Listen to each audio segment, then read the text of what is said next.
So I want to thank you very, very much for coming today. Yeah, we really, truly appreciate it. We know that there's a lot of stuff you could do on a Thursday night, and we appreciate that you wanted to spend an hour of it with us. And we're also trying to invite you to our symposium. It's going to be a live symposium with virtual seating as well at the Combs Theater, March 25th. So let's talk a little bit about what's going to happen at the Small Business Symposium in March. Is Mike and Ryan and I will be presenting to small business owners, literally all over the country, perhaps all over the world, with our MC will be Robert Jones from Network Together, and they are actually sponsoring the Local Small Business Symposium. And, I'm going to let Mike tell you about this. We wanted to put something together so that we could help people. So I'm going to talk about your brand, how it works, and why it's important. And Ryan is going to talk about social media. And Craig, he is going to talk about Google, the 8 easy tricks to make your digital efforts visible right away, and working with the Combs Performing Arts Center out in Queen Creek. They've been nothing but helpful and walked us through everything. And so, we're doing this webinar to kind of give everybody a taste of what they're going to get at the main event. Anyways, we're going to post the link to go to the website and get tickets in the chat. So today I'm going to talk about target markets. And before I dive in completely, I just want to take you through the little bits that I'm going to cover in my section. So first, I'm going to explain exactly what a target market is. Then I'm going to explore how to find the right target market. And finally, I'm going to discuss what to do once I've reached that target. So what is a target market? Well, target market is the place in Target where you can buy groceries and cereal and all kinds of stuff like that. Craig, I'm getting confused faces. Michael, you're kind of throwing me off here. This isn't what we're talking about. Oh, what are we? Oh, we're talking about. Oh boy. I think I've made the completely wrong slide deck. Well, you know what? I think I can fix this, Craig. I think. Okay. All right. I think I can make this work. All right. So, oops. As it turns out, the target market that I'm supposed to talk about is actually the group or groups of people that we're aiming our marketing at. Now, I know that's kind of a simplistic view of it, so let me dive down into it a little bit more. When someone goes into Target, they find that the store has been grouped into categories, things like shoes, toys, electronics, clothing. Those groups are then divided up into more things like sizes, styles, brands, and all that sort of stuff. They do this to help the average shopper find what they're looking for quickly and easily. That way they'll have plenty of time to wait in line for Starbucks. As soon as a shopper walks through Target stores, they're going to look for the department that has the item they need to buy. They're not just going to wander around the store looking in random places, well, because they already know the one place to find shoes, and that's the shoe department. Now, let's say each one of Target's departments represents a segment of our population. Only one of those departments or segments will have any interest in buying what we're selling. So, just like our shopper avoiding the non-shoe departments of Target, we have no need to explore the segments of humanity that aren't interested in our product. This department or segment of the population where our purchases are found, that's our target market. So now that we know what a target market is, let's focus on how to figure out who is in ours. So how do we find the right target market? A lot of new and small companies make the mistake of assuming that everyone on the planet wants to buy their product. Or they think no one wants to buy their product and everyone is going to have to be convinced to buy it. But in reality, there are a ton of people that will never have a use for what a company is selling, and that's okay because no one should have to buy shoes if they don't need them. But if we look for the people with bare feet, then we'll probably sell a shoe or two. When the average person goes to Target, they make a list of all the things they need to get. Maybe they look the items up to make sure the store still has some on the shelves or what the products cost, could be on sale. And, we look for a bunch of other things. That's not so much different for finding the target market. So before we head into getting our target market, we need a clear understanding of what the product does for its users.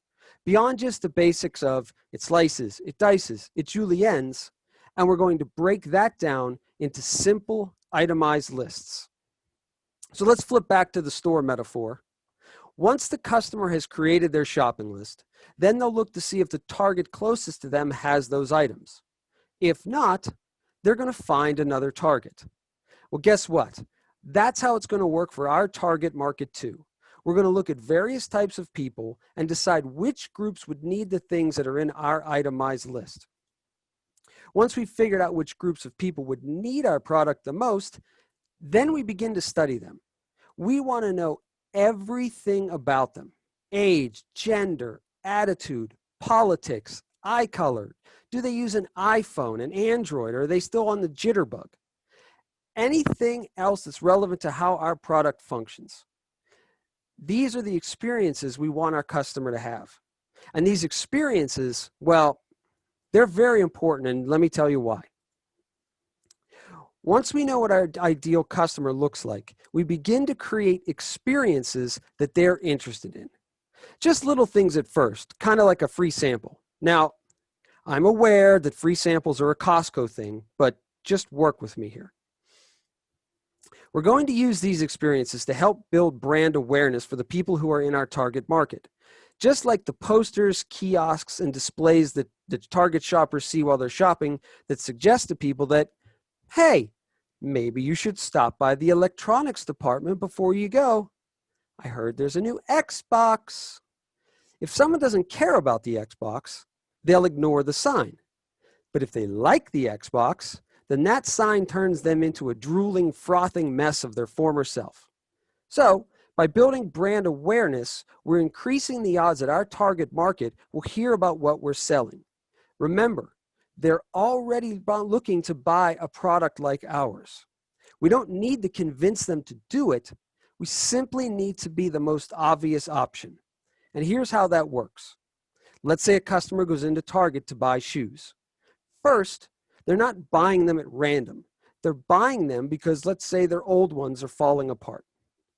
So they're going to look over the footwear that is attractive to them. The shoes that provide a pleasing visual experience. Then they'll try them on to see which shoes provide a positive experience and comfort. Out of the footwear that passes these first two tests, the shopper will then check out the price to see if they also get to have an experience called paying their rent.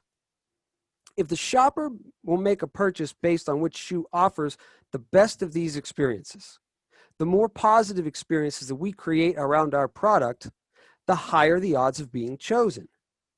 This means that by understanding who is buying from us, we can accurately predict the experiences that our target market is looking to have. Then, we just do our best to turn them into those drooling versions of their former selves. Hopefully that makes sense. Now, here's where we slap a red shirt on our customer and we make them work for us. If the customer has a good experience, they'll share it with everyone they know. Like, OMG, check out these shoes I found at Target. British Knights are so totally retro. And we all know the line that's going to follow. I can't believe you got it, brah. Where do I get a pair too? Do they have any more? Now, our customers are out spreading referrals and doing our marketing for us. If we've perfected those experiences, then our customers are going to be excited to buy from us and will share that amazing experience freely.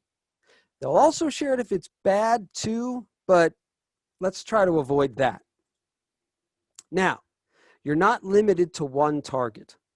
What if a shopper can't find everything they need in only one target? I'm sure that's happened before, right? Someone goes into Target to get those Velcro sandals that everyone's dad likes or a pair of the knockoff Chuck Taylors, but they're sold out. So after grumbling all the way back to the car, they GPS another Target and are on their way. If a group of experiences doesn't appeal to everyone in the target, we can always create another. So let me give you an example. Let's say we've got a product for kids. So we create a bunch of experiences that make those kids go goofy and start harassing their folks to buy them, whatever it is that we're selling. Those kids are our first target market. But the experience that we make don't appeal to their parents who, because kids are usually broke, are the ones who are actually paying for the product.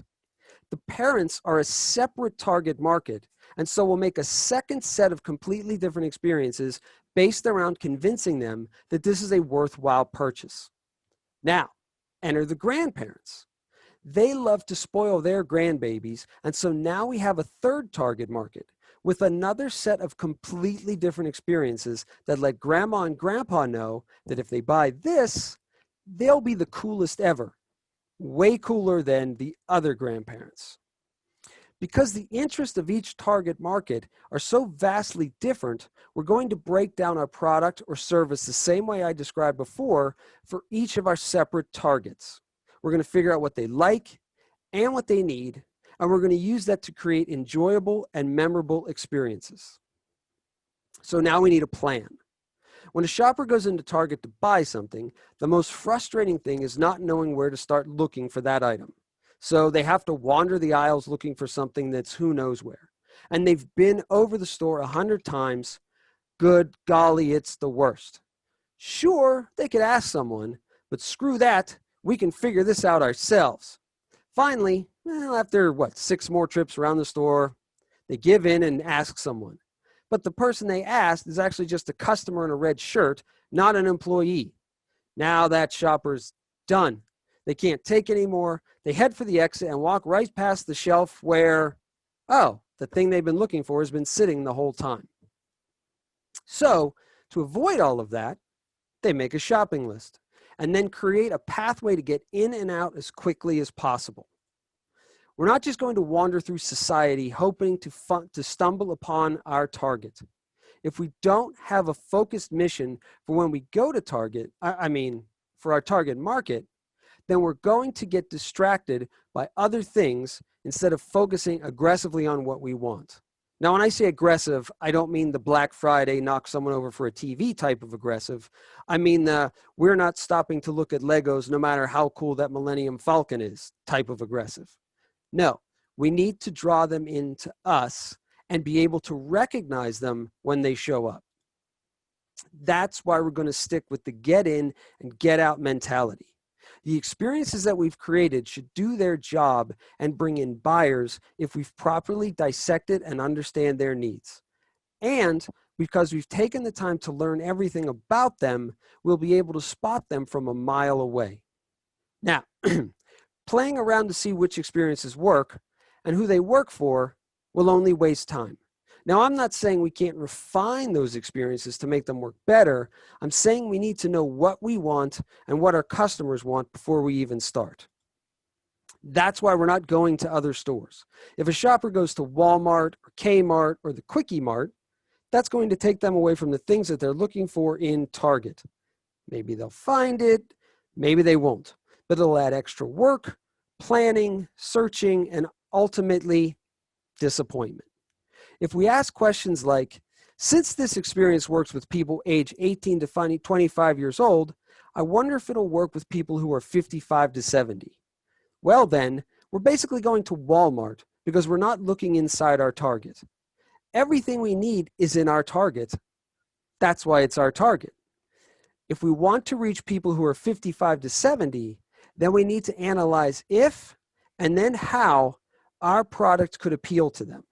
If we decide that it will, then we create a target market and a plan to send out experiences that people 55 to 70 are looking to have, which will build awareness with that particular group. Stay away from the clearance rack. Now, this is an easy trap to fall into. A shopper is on their way to the shoe department when they stumble upon the holy grail of impulse buys, the clearance rack. What? 99 cents for a slightly chipped soap dish? That's a bargain. The next thing they know, their cart is loaded up with crap and they forgot all about the shoes. Now, What on earth does that metaphor have to do with target markets?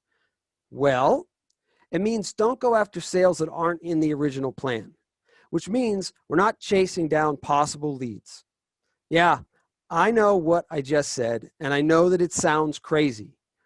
But if they're not in our target market, then I seriously doubt that they're going to buy anything. I don't care if they said they were going to, they were probably just being nice. If they're going to buy our product, they'll buy it. If they want it but aren't ready to buy yet, they'll let us know when they are. Okay, sure. Maybe we can pester them into doing it, but how long will that take? And how many people who are in our target market and are ready to buy will we be passing up? Chasing someone down, are you ready? Are you ready? Are you ready? Honestly, it's a waste of our time. Think about it. When have you ever seen a teenager in a red shirt following someone around the store because they glanced at a holiday decoration?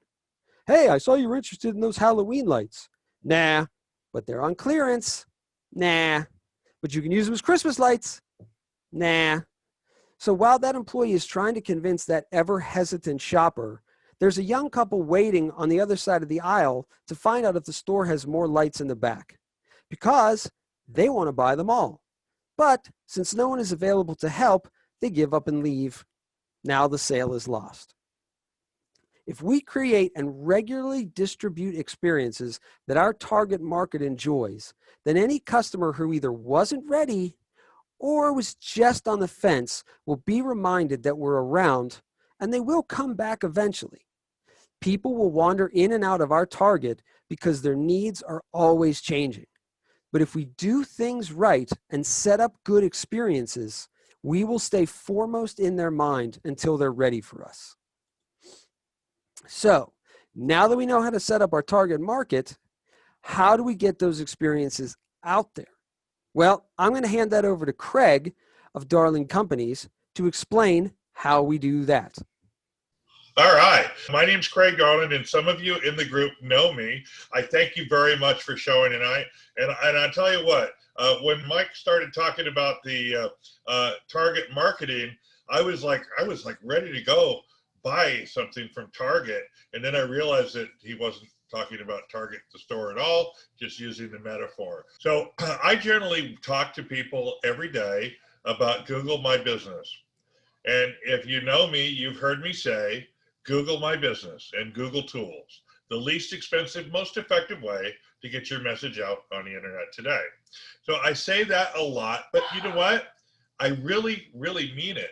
What I do is I optimize a Google My Business profile so that it is seen by more and more searchers and becomes more and more relevant each and every day that I work on it.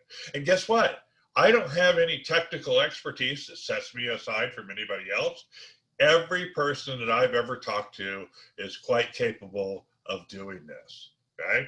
Of managing your Google business profile. Now, it's really important to understand that Google puts out all of these algorithm changes, and for some reason or other, they call them by birds' names. There's hummingbird and albatross and a few others, but the one that I'm really concerned about, and you should be too, is the pigeon algorithm update.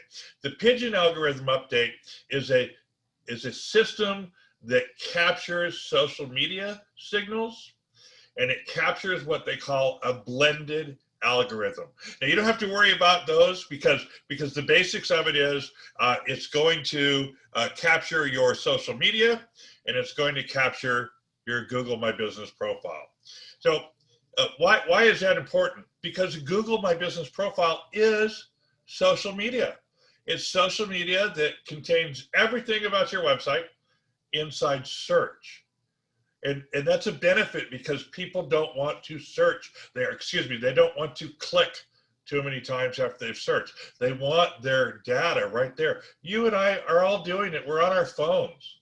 And we want it to come in immediately. We don't want to have to click and then wait for our phone to upload another page, etc.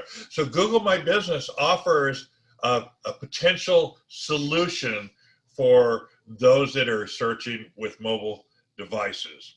So when you have a Google My Business profile, it's always the #1 search result. Okay, But when you're utilizing a Google My Business profile, the Maps pack also comes into play. And I'm not going to go into that too much right now because I really want to get to something else, something that you can learn from and take home with you. But if you'll notice on the screen that I'm showing, it has 56,300 views. Okay, of all of those, about half of them were views on the maps. And the cool thing about the maps is we've all seen the maps. It's a little box that opens up and has 2 or 3 businesses in it, and then it says click here for 10 more. And you click it, it opens up to a bigger profile. But when you're utilizing your Google My Business profile, when your map pack comes up on a relevant search result, it's always number 1. Okay, so Google My Business is always a number 1 search return, but if you're using your Google My Business, when the map pack comes up, your business will always be the number 1 business listed in the map pack, as long as you're relevant to the search result. So at any rate, Google also gives you insights that show you all of these really cool things. For example, it compares against other businesses. So if you look at the slide that's showing right now, it says that my customer got 255,000 views in the month of May through 31st through June 21st, okay? 255,000 versus his competitors that got 33,900. So certainly you can see that there's a bit of an advantage there. And that does translate into, this is the same company. Out of all of those views, they got 3,110 people actually went to their website. They got 794 people that requested directions. And if you don't have a brick and mortar, don't worry about the directions deal. It just happens to be for local small businesses. And they got 1,150 phone calls. Sure, that's pretty cool. And then down below, if you see it says message you. Now that's 0 for this client because it's some months ago. But lately, the messaging for Google My Business clients has gone through the roof. My phone is literally buzzing all day long with people sending these companies instant messages. So that's really a cool thing. So you have to get started somewhere. So if you're ready to take some notes, I'm going to walk you through it. Some of you already have a Google My Business profile, and that's perfectly okay. You can actually have more than one. I think I've got 174, but I'm going to walk you through quickly how to set up your very first Google My Business profile. So the first thing you do, if you're writing this down, write down business.google.com. Again, that's business.google.com. So when you go there, if you already have a Google My Business profile, you're going to see a dashboard that looks like the one that's on the screen, managed locations, linked accounts, etc. But if you don't, you're going to get a slide that looks like that, find and manage your business. So it's really simple to claim your business. And you should do it. If you haven't done it yet, do it right away. It only takes, this whole process I'm sharing with you right now only takes 5 minutes to do. The verification takes a little longer, but this process here only takes 5 minutes. So type in the name of your business. When you do, it'll ask you for your business name, etc., and then it'll ask you to agree to their standards, which are pretty simple. That you can't be alcohol. You can't ask to directly sell alcohol. You can feature a website that's alcohol or home services like Angela's, who's on the meeting today. But you can't do CBD oil unless you're talking about the benefits of CBD oil, not selling it. And there are some other things that you can't do with the Google profile, but most things you can get away with. So you go through the system and you add your name, address, and phone number of the business, your website, and then it'll ask you to verify it. You click verify, and a postcard comes to you in the mail, or a screenshot will come up telling you to answer your phone, because Google can call you instantly, and they'll give you this 5-digit number. You enter it into your profile, and you're all good to go. Now, you've got a Google Business profile. Why is that important? When you have a Google Business profile, you are suddenly linked to all of these features that I'm sharing right now. In fact, there's 3 or 4 more that are just now coming on board, but all of these features are all Google tools. And each one of those Google tools is able to be used for free to push the visibility of your business more and more each and every day. So the basic one is Google Gmail. Most of us have Gmail. You can get G Suite if you want to pay for it, but Gmail is free, as are all of the other Google business tools. Okay. Now, why is it important to be seen out there with Google My Business versus paying somebody for pay-per-click or something along those lines, right? So right now, these 2 companies that are showing up on the screen, one of them got 55,000 searches and the other 41,000. Their Google business profile was featured as the #1 search result 55,200 times and 41,200 times respectively.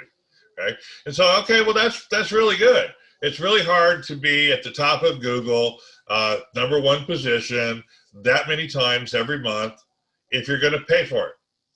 But if you can generate organic visibility, Google My Business profiles are only located in one spot when they come back and search, and that's the #1 spot.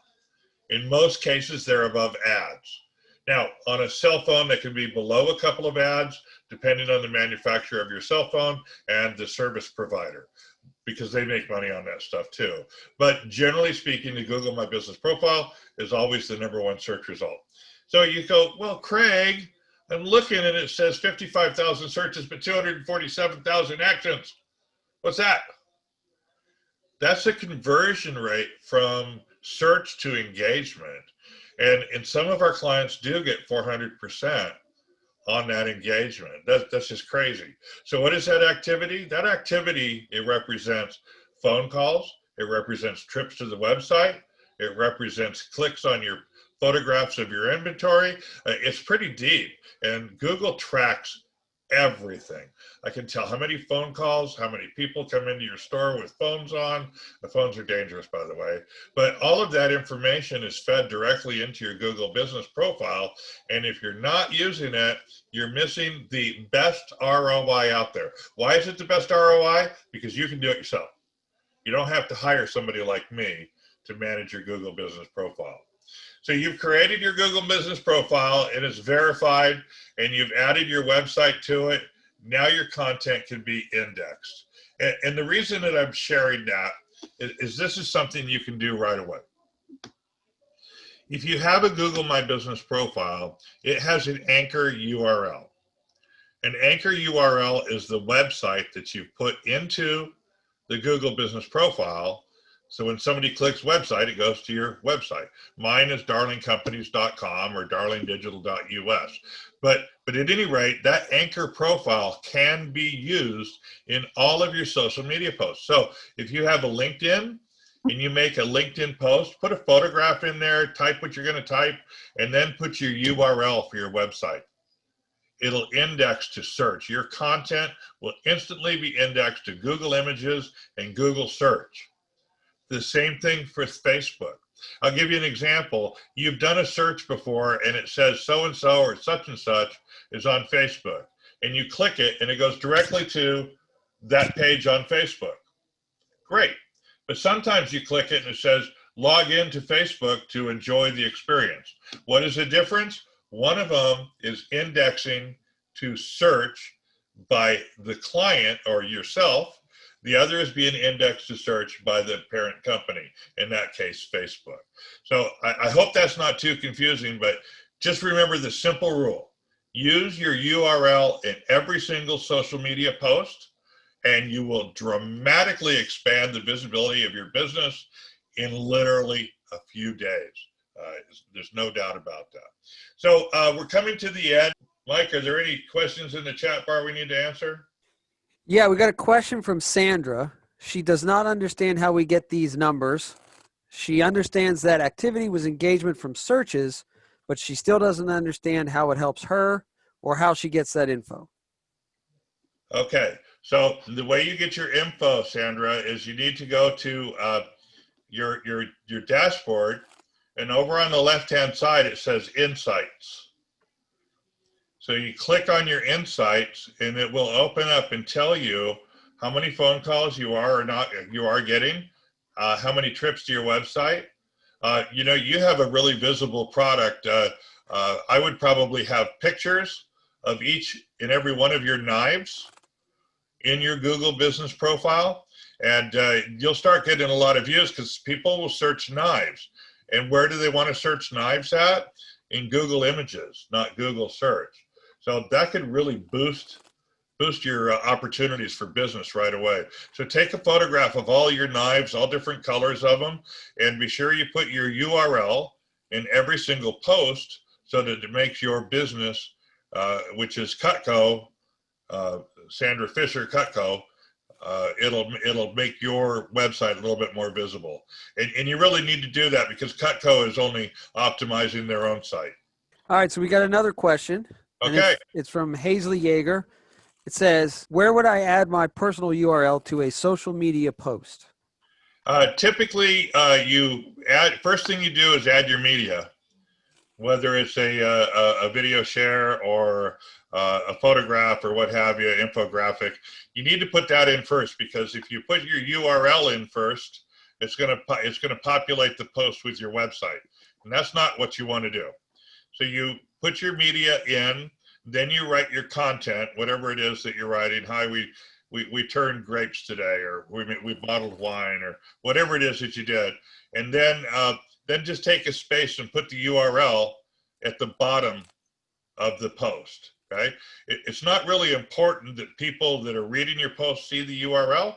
The important part is Google and Bing and Excite all seeing the URL in the post, and the pigeon algorithm will make sure that it is indexed. And we must all remember that all of the other search engines, they all mimic Google. So content that you're pushing on Google will start to bleed over into Bing and Excite, etc., in just a matter of weeks. I hope that answered your question. So I want to thank you very, very much for coming today. Yeah, we really, truly appreciate it. Take care, everybody.